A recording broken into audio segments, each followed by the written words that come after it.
Welcome parents. In this video, we'll give you a guide on how to navigate the Schoology app. So the first thing that you're going to see when you log in using the app is this blank screen. And that is by design because you are not enrolled in any courses or groups as a parent. However, what we can do to see courses and groups that our student is enrolled in is select these three lines right here.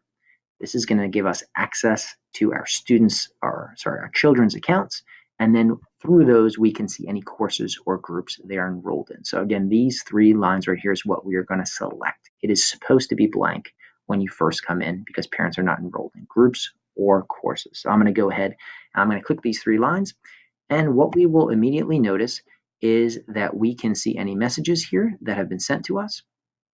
If we have any notifications, and as well going down, the most important part really is My Children, this My Children area right here. So once we select My Children, we're going to see the children that we have that are associated with our account, and it's going to default to one of your children.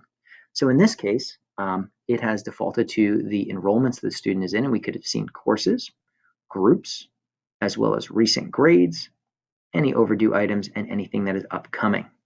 Additionally, we could select courses right here, see the courses our student is part of, any groups the student is part of, and more will give us grade reports as well and items like that. So the next thing I'm going to do, I'm going to hit play here so that we can see what happens if we were to click student activity. So if your app is defaulted to student activity, what you'll see is any submissions that your child has made, so any assignments, also any updates from coaches or teachers that have been pushed out to your child's account. We can also see our recent grades, as well as any overdue items, and also upcoming items like we did before. Now, a common question I get is how can we see our other child's account? So how can we switch from maybe the first child in your family to the second child?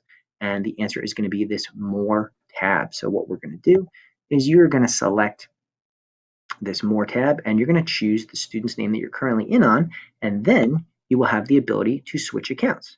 So all I did, I went to More, I chose the account of the student I'm currently in, and now I have the ability to select another student. So for example, if I had a student at the elementary level, I could select their profile here, and then we would be able to see all those items related to that child.